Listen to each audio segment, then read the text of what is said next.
నమస్కారములు తెలియజేసుకుంటున్నాను.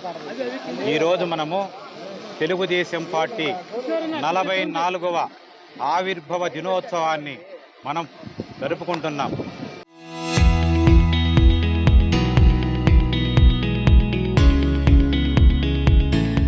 ఈ యొక్క 44 సంవత్సరాల కిందటము మన స్వర్గీయ నందమూరి ఎన్టీ రామారావు గారు మన పార్టీని పెట్టడం జరిగింది.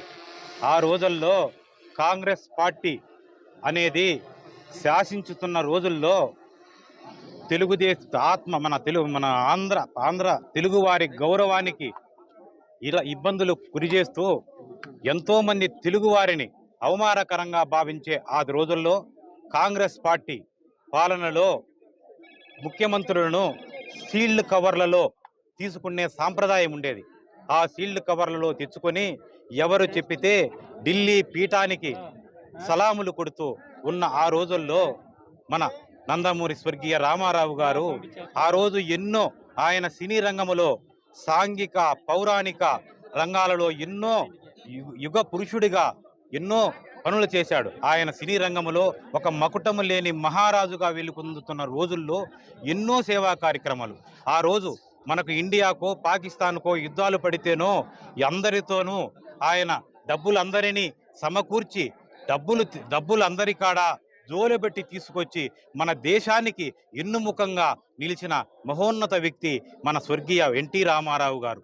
ఆ రోజు ఆయన ఈ యొక్క కాంగ్రెస్ పాలనలో చేస్తున్న అరాచకాలు, బానిసతత్వం మన తెలుగు వారిని చాలా తక్కువగా చూస్తున్న రోజుల్లో 1982 సంవత్సరంలో ఆయన మన యొక్క పార్టీని మార్చి 29న తెలుగుదేశం పార్టీ తెలుగు ప్రజల కోసం తెలుగు వారి గౌరవాన్ని కాపాడేందుకు ఆయన పెట్టిన పార్టీ ఈ రోజు కూడా ఎంతో విరాజిల్లుతున్నదంటే ఆయన యొక్క గొప్పతనము, ఆయన చేసిన యొక్క సేవ బడుగు బలహీన వర్గాలకి ఎన్నో సేవా కార్యక్రమాలు ఒకటి కాదు. ఆయన చేసిన తెలుగుదేశం పార్టీలో పుట్టిన తర్వాత ప్రతి ఒక్క రాజకీయంగా ఏమీ లేనటువంటి కుటుంబాలను బయటికి తీసుకొచ్చాడు. ఎంతో మందిని ఎమ్మెల్యేలను చేయడం జరిగింది. తెలుగుదేశం పార్టీ వస్తానే ఎంతమందిని ఎమ్మెల్యేలు చేశాడు, మినిస్టర్లను చేశారు. ఎన్నో కొత్త కుటుంబాలను, రాజకీయం లేని కొత్త యువకులను, డాక్టర్లను, ఇంజనీర్లను, రైతులను అందరినీ కూడా ఆయన యొక్క తెలుగుదేశం పార్టీని స్థాపించి ఒక 10 నెలల్లోనే ఘన విజయము సాధించి ముఖ్యమంత్రిగా ప్రమాణం చేసిన మన స్వర్గీయ ఎన్టీ రామారావు అన్నకి మనము ఎంతో గొప్పగా కొనియాడక ఈరోజు తప్పదు. ఆయన ఎంతో మందిని మినిస్టర్లు చేశాడు, ఎంతో మందిని ఎమ్మెల్యేలు చేశాడు, ఎంతో మందికి ఎన్నో కార్యక్రమాలు. ₹2 కిలో బియ్యం అయితే ఏమి, మద్యపాన నిషేధం అయితే ఏమి, ఆయన అనుకున్నట్టుగా ప్రజలకు ఆ రోజు ఆరాధ్య దైవములాగా 82లో వచ్చింది, 83లో ఆయన్ను రామరాజ్యం వచ్చింది. మన తెలుగుదేశం పార్టీ కొత్త ప్రభుత్వం ప్రతి ఒక్కరికి అవకాశం కల్పిస్తూ ఉన్నది అనే విధంగా ఆయన తీర్చిదిద్దడం జరిగింది. ఆ రోజుల్లో ఎన్నో కార్యక్రమాలు ఆయన చేపట్టిన కార్యక్రమాలు, జనతా వస్త్రాలు అయితే కూడు గుడ్డ నీరు అంటే ప్రతి ఒక్కరికి చెందాలి అనే ఉద్దేశంలో ఆయన చేపట్టిన ఈ తెలుగుదేశం పార్టీలో ఎంతో మంది మాలాంటి వాళ్ళకు కూడా అవకాశం కల్పించడం జరుగుతూ ఉంది. ఆ రోజు ఆయన తీసుకున్న తరువాత చర్యలు కూడా వారసత్వముగా ఆయన యొక్క అల్లుడు చంద్రబాబు నాయుడు సార్ గారు వచ్చిన తరువాత కూడా ఎన్నో కార్యక్రమాలు చేశాడు. ఆయన జన్మభూమి ప్రజల వద్దకు పాలన ఎన్నో కార్యక్రమాలు చేశాడు. అలాగే ఆయన యొక్క మన సైబరాబాద్ అయితే ఏమి, మన హైటెక్ సిటీ అయితే ఏమి, మనకు ఎన్నో ఉపాధి కల్పనలో ఆయన సాఫ్ట్వేర్ రంగాన్ని ముందుకు తీసుకొచ్చి ఎంతో మందికి ఉద్యోగస్తులు కానీ యువతకు ఉపాధి కల్పించడంలో కానీ చంద్రబాబు నాయుడు గారు ఎంతో గొప్పగా ఆ పార్టీని ముందుకు తీసుకెళ్తున్నాడు. దానితో పాటు కూడా ఇప్పుడు 4వసారి ముఖ్యమంత్రిగా అవుతున్నాడు. ప్రతి ఒక్కరికి ఆయన చూపించే దారి ఈ యొక్క తెలుగుదేశం పార్టీ కార్యకర్తలు, మనది మన కుటుంబము, అందరూ నా కుటుంబ సభ్యులు, పార్టీ మీ అందరిది, బడుగు బలహీన వర్గ ఎస్టీ అందరిది కూడా కలుపుకుంటూ పోయే పార్టీ తెలుగుదేశం పార్టీ.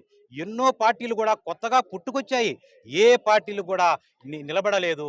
మన తెలుగుదేశం పార్టీ, మన అన్న ఎన్టీఆర్ గారు ఆ రోజు ఏమి ప్రారంభించడం జరిగిందో ఆ రోజు నుంచి దినాభివృద్ధి చెందుతూ ఈ రకంగా ఈ రోజు చంద్రబాబు నాయుడు గారి పుత్రరత్నము లోకేష్ బాబు గారితో కూడా 3వ తరము కూడా యువ నాయకుడిని అందించి మన తెలుగుదేశాన్ని ఎన్నో ఏళ్ళు ఫ్యూచర్‌లో ఎన్ని సంవత్సరాలైనా కొనసాగించే నాయకుడు, మూడవ తరం నాయకుడు కూడా మనకు రావడం జరిగింది. ఆయన ఆధ్వర్యంలో కూడా అందరం కూడా మాలాంటి కొత్త వాళ్ళకు కూడా ఉపయోగము వచ్చి మమ్మల్ని అందరినీ ప్రోత్సహించి మమ్మల్ని కూడా కొత్తగా రాజకీయాల్లోకొచ్చి ముందుకొస్తున్నాను. అలాగే ఈ యొక్క బద్వేలు ప్రజలకు కూడా పార్టీలో నాకు స్థానం ఇచ్చి, సముచిత స్థానం ఇచ్చి నాకు గౌరవిస్తున్నారు. ప్రతి ఒక్క కుటుంబ సభ్యుడు తెలుగుదేశం పార్టీ కుటుంబ సభ్యునిలాగానే అందరము కలిసి పోరాడదాం. బద్వేలు నియోజకవర్గానికి పూర్వ వైభవం తీసుకొస్తాం. బద్వేలులో 25 సంవత్సరాలయింది పార్టీ గెలవక. అదే పూర్వ వైభవాన్ని తీసుకొచ్చి తెలుగుదేశం పార్టీ లోకేష్ బాబు గారికి, చంద్రబాబు గారికి మీ అందరి సహకారముతో నేను మీ ముందుంటాను. మీరందరూ రండి, పోరాడదాం. దేన్నైనా ఎదుర్కొందాం మనము. తెలుగుదేశం పార్టీని పూర్వ వైభవం తీసుకొచ్చేదానికి నేను ముందున్నాను. మీరందరి సహకారాలు, సపోర్టు ఉంటే మళ్ళా తెలుగుదేశం పార్టీ బద్వేలులో ఖచ్చితంగా ఎగరవేద్దాం. మీరందరూ కూడా నాకు సహకరించి తెలుగుదేశం పార్టీని మళ్ళా బలోపేతం చేసుకోవాలని కోరుకుంటున్నాను. తర్వాత కూడా ఇంకో కార్యక్రమం ఉంది. తర్వాత మాట్లాడదాం. మీ అందరికీ ధన్యవాదాలు తెలుపుకుంటూ